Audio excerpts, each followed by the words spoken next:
Hi everyone, this is Ricky Spencer and welcome for another episode of Sociology of Media Voices series for 2022. And today we have Dr. Troy Heffernan, and he is a senior lecturer in leadership at La Trobe University, Melbourne, Australia. His research examines higher education administration and policy with a particular focus on investigating the inequalities that persist in that sector. His work examines issues such as those related to precarious employment, the implication of academic networks, the factors involving hiring and promotional designs, and how universities define success for their staff in a neoliberal age. Dr. Heffernan's research objective is to support universities as their role in the community continues to grow and help ensure that diversity and marginalised groups are represented and treated equitably through the sector. His work has received numerous awards for research excellence. He regularly participates in invited speaking and keynote engagements, and he consults with universities around the world to help improve their policies and practices regarding the development and support of their marginalised staff and students. Dr. Troy Heffernan, welcome. Thank you very much. And tell us, just reading that, universities, when you started your research looking at universities, what was your impression of what you thought university administration was, and how has that changed now since you've been involved in this particular specialized area of leadership research? That's a really good question as a first question.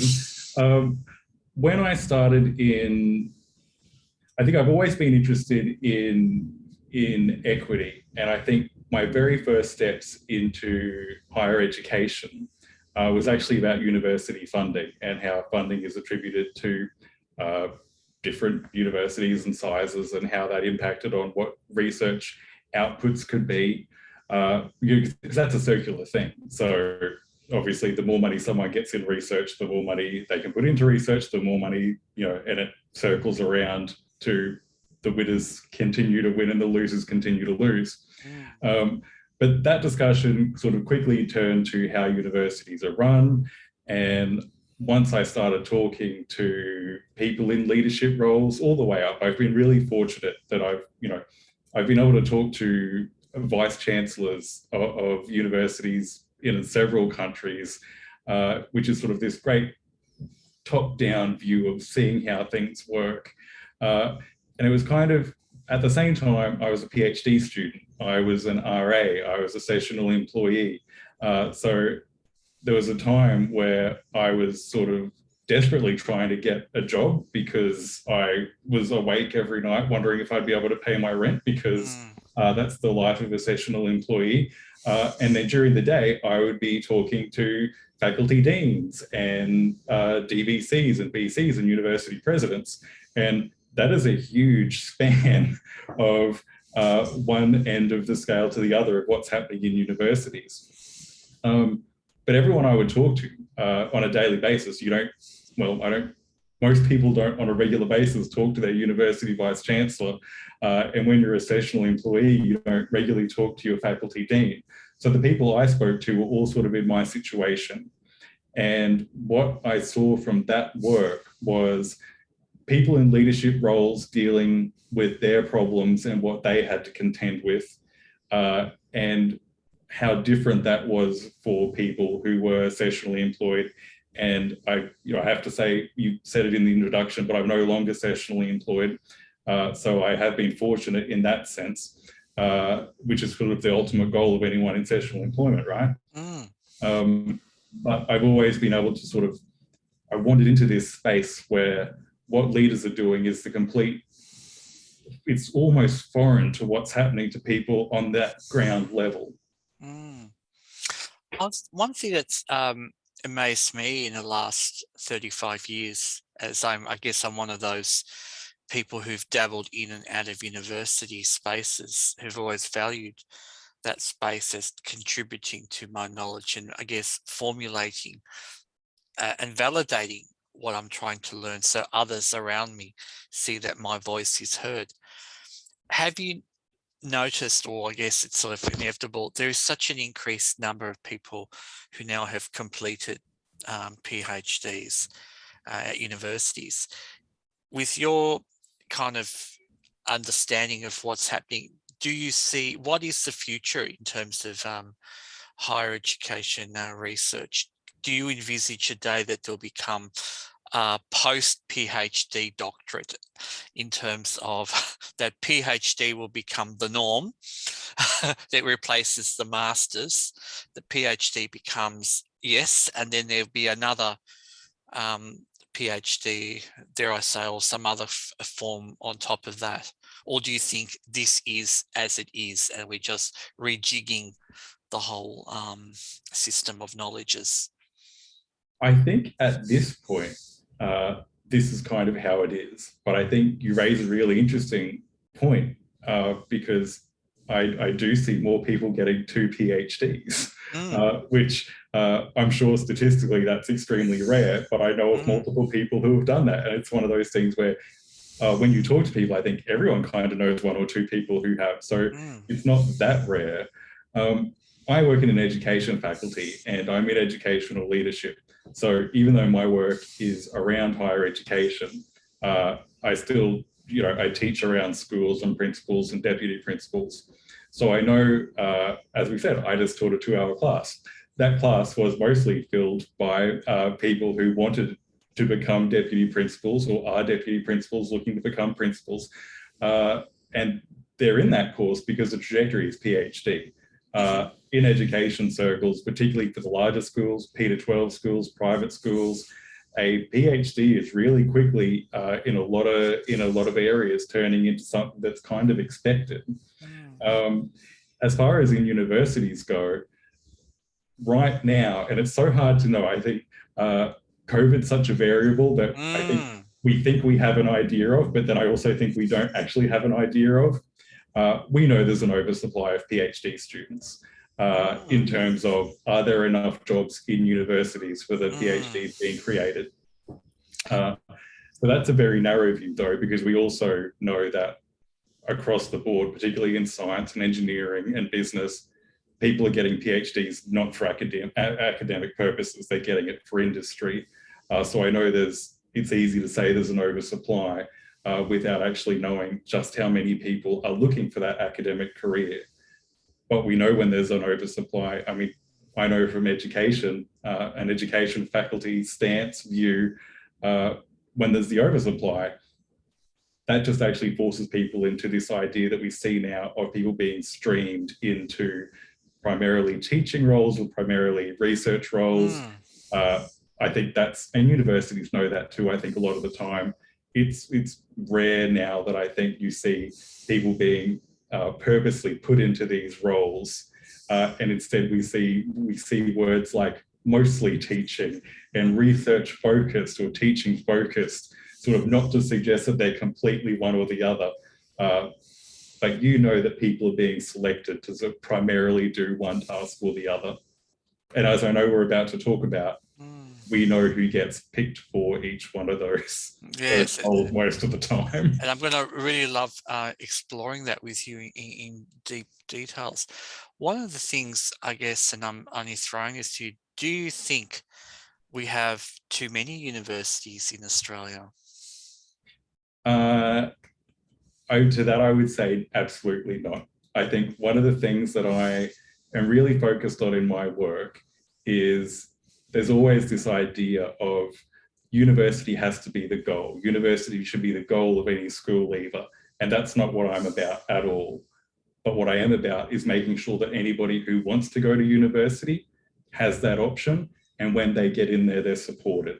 So because of that, I feel like we definitely still need to have universities in rural areas. We need to have universities in areas that aren't the affluent areas of the central CBD locations of most of the more prestigious universities. Distance is access, and particularly for anyone who has a mobility issue or a sensory issue, telling someone that they have to travel into a university in the middle of the city is not an easy task. So in that respect, I think the more universities, the better. Do we want to maybe re-look at how they're run and how they work? Sure, but I don't think anything that restricts the number or the access is like a positive move. What makes a university labelled prestigious? And is that something that university vice-chancellors aspire to, or is that actually a hindrance for someone who undertakes that role within that sort of space? Fantastic question. I think one of the interesting things, I've talked about this before. I don't know whether I've written about it. I think I may have touched on it in my book that led you to contact me. I think Australia is lucky and unlucky in that we have a very small number of universities.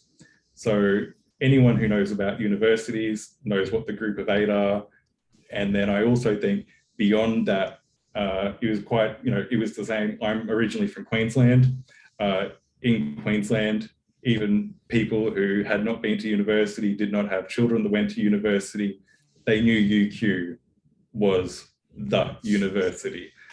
Coming to Melbourne, nothing has changed. People know that there's a hierarchy of universities, and the University of Melbourne's at the top. And I think because we don't have this huge number, everyone kind of knows where universities sit, which also I think kind of actually people love to focus on university rankings, but that's kind of a conversation anyone in a university has. Where are we going to be in the rankings this year? To some extent, I kind of feel like in Australia, it doesn't matter. What happens in this year's rankings isn't going to change 50 years of a community thinking this is the hierarchy of universities in this area. One of the things that just came to my mind, and I'm going to just put it out there, I just want to get your view on it before I want to tackle right into some of your detailed work. I remember back in the mid-90s, there was the push in Australia to kind of take on a model similar to the UK, of the Open University. And we established, I think it was called Open Learning Australia. Has that had any kind of impact in the way universities are now governed or run? Like the success of, anybody can now undertake a unit or two to study. And I remember in the 90s, it was this push of everything being on the television format where you can study at your own pace, you could do it at your time, well, sort of your time. If you had a VCR, of course, you had to be, and you had to have a certain level of literacy. But it was almost, dare I say, there was people, I remember writing about how dare they think anyone could do a university unit, that was that's just ridiculous. It's just abhorrent. I remember people writing in the paper shocked that this is ridiculous. How can anyone? And only certain universities would offer units. There were universities that refused to even go near it. Has that changed at all in your research and work? Are we more kind of accepting? And I think you might have even answered this a bit, that a university is a university. Can I answer that with a short story? Yeah, please do. We love short stories here. Okay, I finished high school in the early 2000s and went straight into a university degree. And even though it's probably not apparent on this video, for anyone who doesn't know me, I'm blind, which once you're out, I'm at home right now at my computer where it's set up with a giant monitor and what I need and my accessibility features all set up for me to be able to operate fairly seamlessly. Put me on a different computer, take me outside, there's no question that I'm severely visually impaired, it's obvious.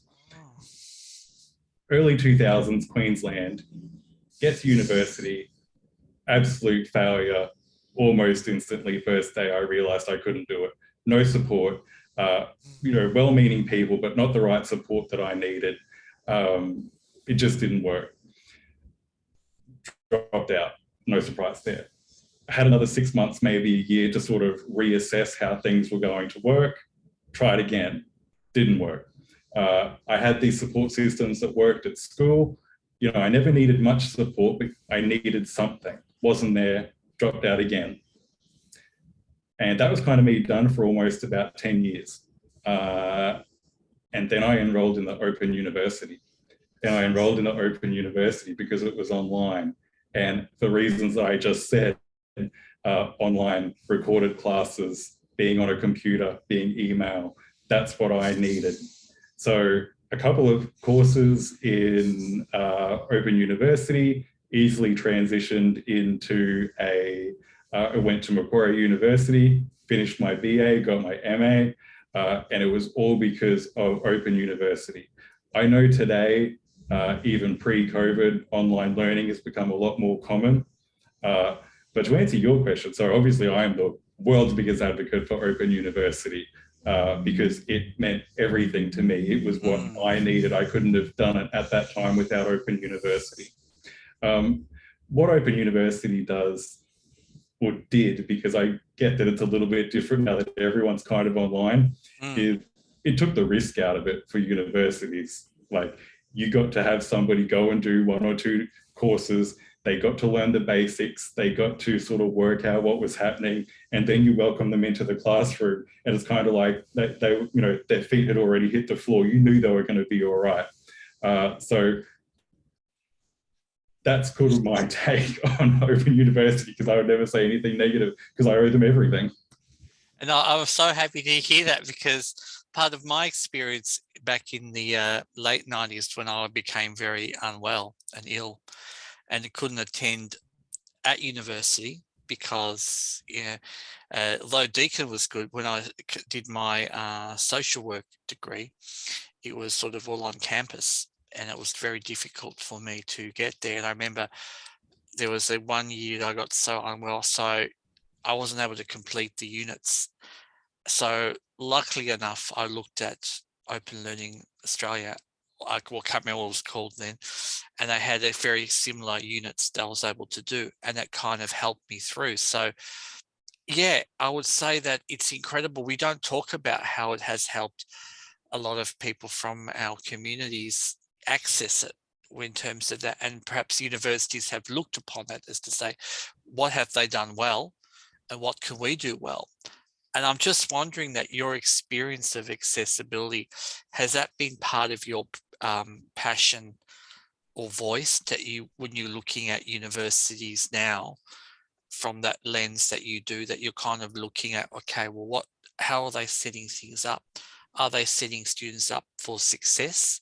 Are they enablers to disrupt ableism? Or are they reinforcing ableism through their architecture, whether it's physical or also instructional in the way lessons are delivered? So I think what got me focused on it was the realization that statistically, universities are doing a wonderful job at, I'll talk about, I sort of do work with marginalised groups, but for the sake of the discussion about disabled students, universities are doing a really good job at getting people into classrooms. Don't quote me on this, but I think it's around 8% of university students now identify as having a disability. That number's growing at around 10% each year, which is just fantastic. And any university will happily tell you those stats and how good they're doing. But then there was a realization that getting people into the classroom isn't equity. Getting people into the classroom is great, but then students with disabilities, they're not getting the same results. They're not passing at the same rates. They're not going on to further study. They're not graduating at the same rates. For the sake of after graduation, disabled students aren't earning the same salaries. They're not going into full-time employment at the same rate. If you don't go into full-time employment at the same rate, that means you sort of have this reduction in the housing, health, financial security that comes through full-time employment. So that was the disconnect between having people come into the university, which is fantastic, and what's actually happening after the degree, assuming people actually make it to the end. And that's sort of about my own experience of I could get into the university very easily. What happened when I got there just didn't work for me. And as I said, people were trying their best. People were doing what they could, but the systems just weren't in place for whatever reason at that time for what I needed. And I think that's still a case for a lot of people. I'm doing a project right now about support of disabled students. And that has been absolutely fascinating in realizing just how little support most people need, but they still need that support for everything to work. But the counter issue of that study is I'm talking to people who are currently enrolled or have just completed, when I think probably a story that needs to be told. And I'm sort of actually grappling right now, like even today, it was something I was doing this morning, is grappling, how do you get to hear the voices of the people that got in and have since left? And that's kind of where I'm at with that body of research right now. That's so wonderful, I should say, to hear that, because I was just thinking when you were speaking that how do we, university success in so many people's perceptions is still measured by, the GPA and the end result of marks, as you probably well know, like in teaching, inevitably, unfortunately, when you're looking at VCE results or Year 12 completion rates, and then what students do with it. What have you found? Do you find that term problematic, success, or do you think that universities now measure success differently? I think universities measure success, as you said, they're interested. I mean, graduate employability is such a huge thing. And I appreciate that graduate employability is something that universities have had to make important because of how government funding and regulations is working. So I get that what universities are, in a sense, stuck with prioritizing doesn't necessarily actually match with what everyone else views as a success. So I also think success is such an individual demonstration of what someone wants. To some people, I mean, anyone who's taught a class knows this. To some students, success is nothing but a high distinction or an A. To other students who you don't know their background, you don't know their life, but for whatever reason, to them, a C or a credit is like winning the lottery to them. So I don't know, there's an issue there with what universities are prioritizing and what other people might be prioritizing. But I think that's an issue with, you can't really define success to encompass everybody in the university. And I remember even back in 1992, so it's going way back, having a conversation in the classroom that why do we even need do we really need a formalized assessment at university? When does knowledge become acquisition for the sake of acquiring knowledge through whatever you defined as success? Taking it, I guess, to that next sort of philosophical level of the self. But I always wonder, there's always going to be a place for formalized assessment and moderation. Can you ever envisage a day when the notion of having some like that sort of formalized assessment where we are measured against peers is sort of shifts away, and we measure it amongst ourselves, like we set our own aims and our own goals, and we kind of reflect back on that as an assessment piece? Or do you think we'll always, because we are tied to a monetary value system, and as you've probably mentioned, you're being neoliberalist, in our system that we can't move away, but we have to look at it as capital. Mhm. I think one of the issues there is increasingly so when the function of a university course is accreditation for professions. I think even though we as a university, people in a university probably do have the ability a lot of the time to do that self-reflection. But I appreciate that that's also about the individual. I know that me as a 20-year-old student who was failing is a very different person to me as a 30-year-old student who was, doing okay. And if someone said to me, as that 20-year-old student, you can self-assess, I don't know if I would have been honest with myself. But that's probably more about me and the individual.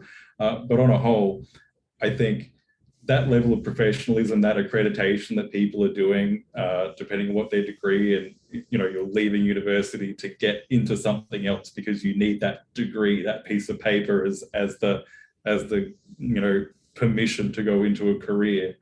Then we're talking about actually convincing other people. Are there courses that happen in universities where we could approach that sort of assessment? I think absolutely. Having that discussion with professional bodies about whether that's an acceptable way forward is probably another issue that might be a lot more time consuming to sort out. Why do universities need to consider ensuring that they have diversity and as you eloquently pointed out, people who are from marginalised backgrounds and intersectionalities?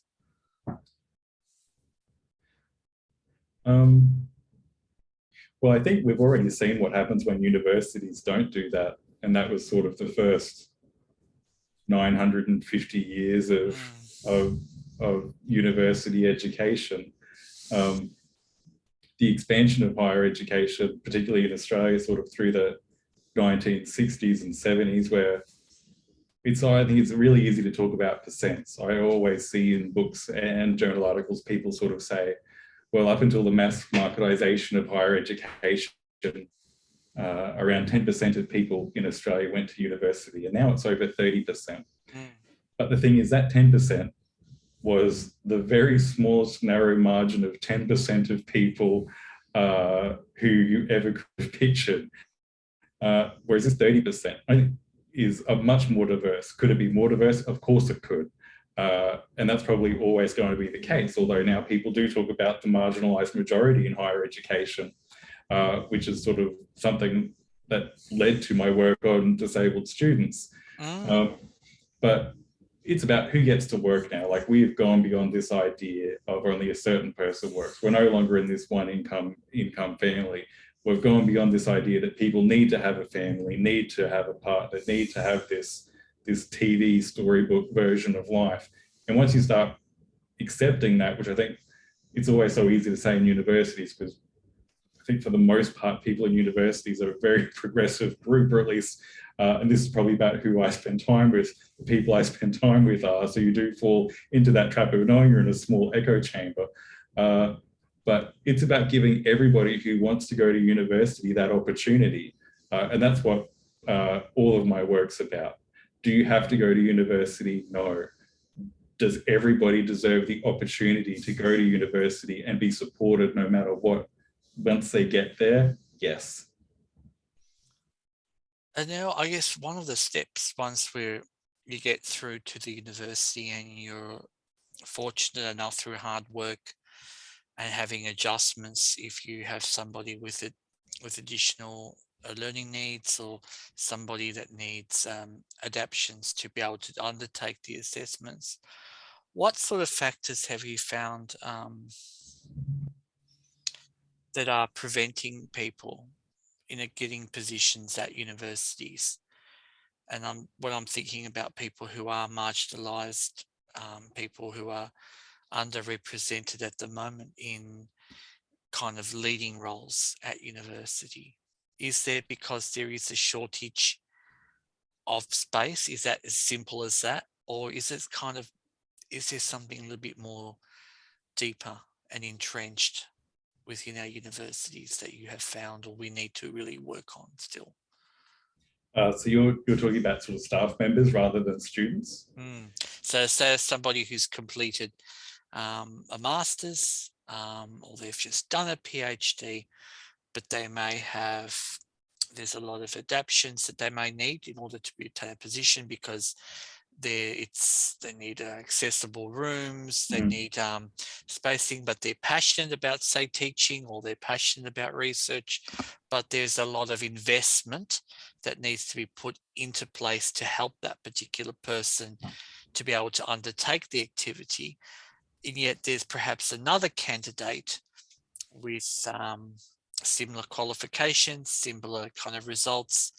And does the university have a moral obligation to hire a particular person, or will they go with the easier option because the person that doesn't need the adaptations, it's a bit easier for them? That's just, I guess I'm throwing the most complicated scenario, and I just wonder, is this something that is still difficult to really unpack? Or I think the complication of the way you phrase that question is if two people were absolutely identical in every way, shape, or form. And I honestly don't know the answer to that. I desperately want to say that I don't think the person that needed room changes or extra assistance or anything like that, I want to believe that that wouldn't impact on the hire. But if we sort of stood back from exactly the same scenario, I think the issue then becomes that the person who's ahead is ahead because of just a lifetime of not having barriers put in front of them. And that's kind of what we see even once people get jobs, even once people get a continuing position and start going up the hierarchy of lecturer, senior lecturer. The slowdown for people from marginalised groups is so often because they do not have the ability to put in the things the university doesn't want to say it actually prioritises. That's the extra work, the gifted research, the extra time dedicated to students to make sure you get the higher student evaluations. These are things that come because you have the privilege of financial security and being able to move freely around the university, and you're not limited in time or resources or access. And that happens to everybody. It's not about disabilities. That's what we see when any issues of gender or really any marginalised issue, as we talked about before we started the recording, it's that idea of once you walk in, there's always going to be someone who hasn't had to open that barrier. And once you're behind them, it's really hard to catch up. Have we reached almost the saturation point of the type of courses that are offered at university? Or is that, or are we still evolving into perhaps new areas of knowledge development? I would hope that we're always evolving. I started as a sessional employee not all that long ago, really, but what I teach now in the same sort of areas is completely different to what it was a few years ago. And again, I know that's only in my particular area of educational leadership, but I would hope that's the case for most people in most areas. People are always thinking, people are always growing. I mean, society's changing. Find me a journal now that doesn't have the word COVID in every article, not because people are writing about COVID, but because right now it has to be even a small consideration of so many topics that people talk about. So I really hope that evolution never stops. I think if the evolution stops, someone's not doing their job somewhere. What about this idea about, since 1988, I think it was 88, 87, 88, with the introduction of fees for, undertaking university units. And the accumulation over the years now that we've seen now arts, it now costs almost $1,800 a unit to undertake a general arts unit. So if someone was interested in sociology, it would cost them just the same amount as it would to do perhaps law. But we know that to study something like law, where the universities still offer law, I should say, as an undergraduate course, you have to have a certain attribute and marks and that to get into it. Is there a fear that we're kind of pricing people out of the university market? I think there's definitely a fear, and I think it's an absolutely warranted fear. The increase in arts fees, and I started in history, it's almost that issue where it self-regulates people from being scared of going into it. We know, especially when we're talking about people out of school, for a lot of people finishing school at 18, most people,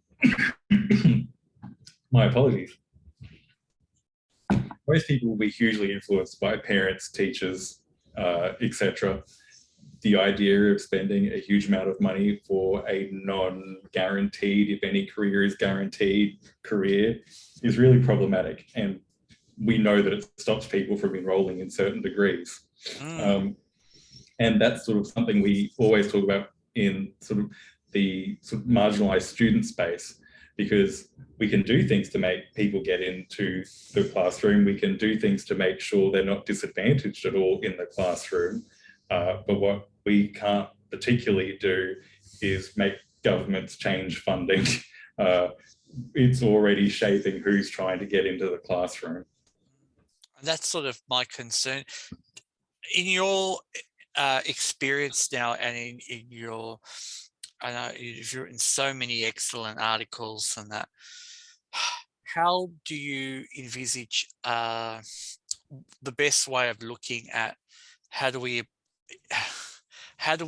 allow accessible platforms for students to study at university and afford that? Should we move away from the government kind of regulating, like the modeling about how much units should cost and capping of fees? Should that move perhaps to an independent body made up of educational people from a kind of, I guess, from an arts and diverse background of academics and researchers, as opposed to just purely government who are politically biased, explicitly in a particular view of what education should cost? And perhaps I'm not explaining myself because I'm so close to this that it's to my heart that I'm really passionate. I think it's a unbelievably difficult question to answer, because I think we all know the answer is education should be free, as it is in so many other countries. But the difficulty is we try and make realistic recommendations. I think everyone does that in all of their work. So in higher education, it's very rare that you'll ever see an article or a book conclude that in Australia, education should be free, because we know that's not going to happen. The counter issue with that, though, is, well, what can we do? And that's where it gets really difficult, because I don't know the answer.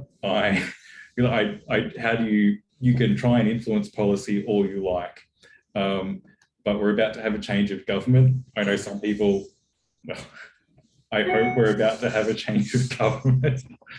I know some people hold out hope that might revert some of what's been going on, but I just don't know. That's such a tough one, because right now the trajectory is going to this situation getting worse, and sort of pulling back is probably what we can hope for, rather than any form of dream scenario of people being allowed to study what they want to study, without having to make these decisions based on what is the career probabilities, what is the full-time employment options.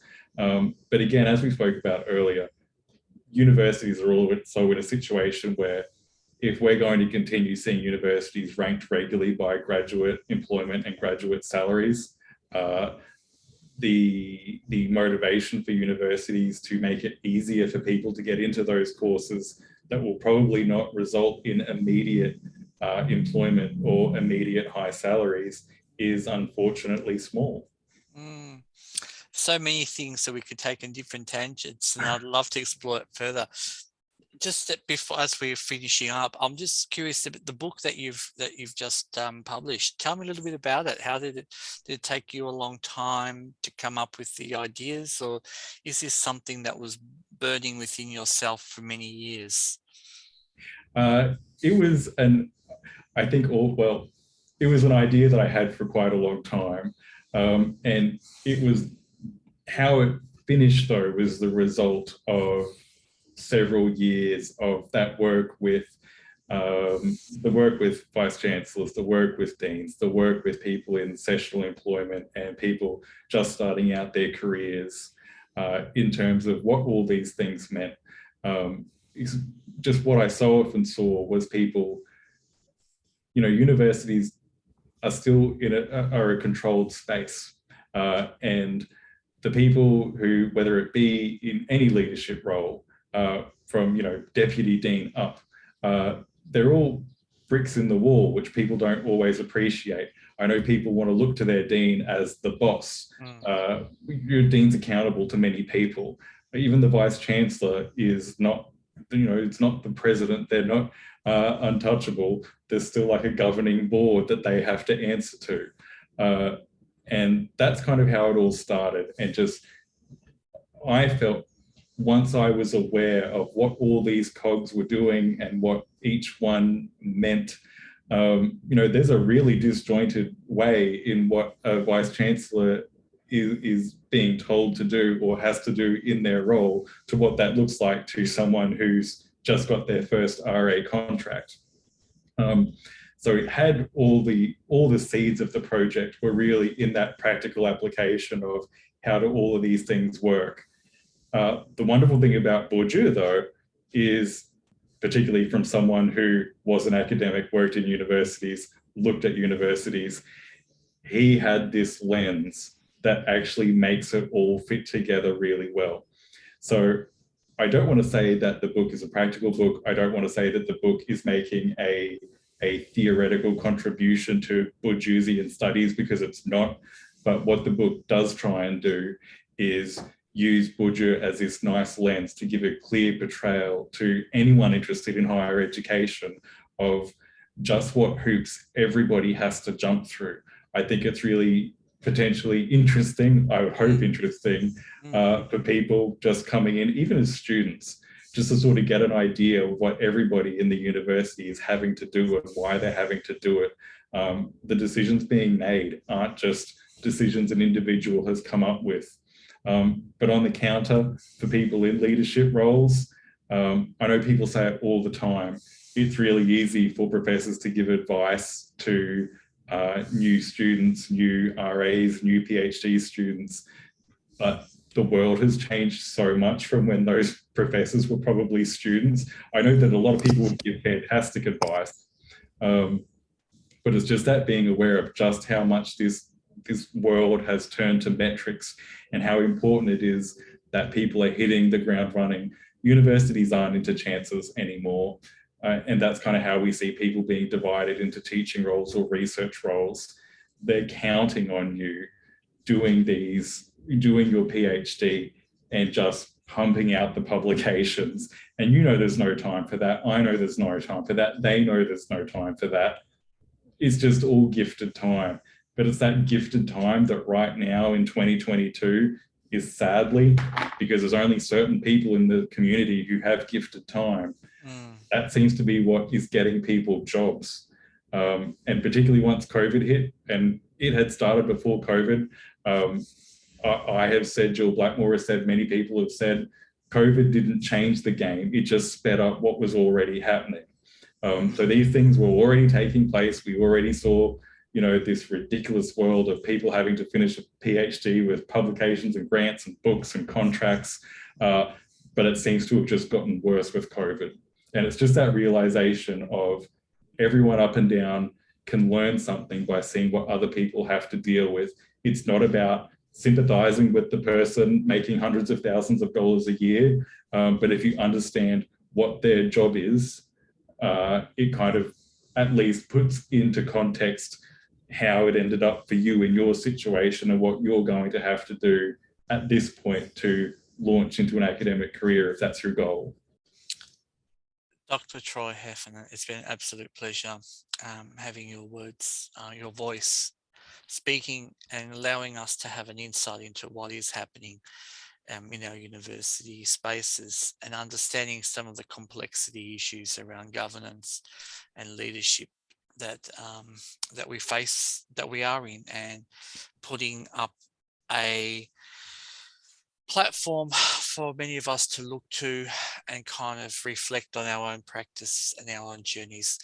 For everyone listening, we have included all the links down below. You'll find a link to the book where you can get a copy of it, and social media where you can contact Dr. Troy Heffernan if you so wish for a public speaking engagement.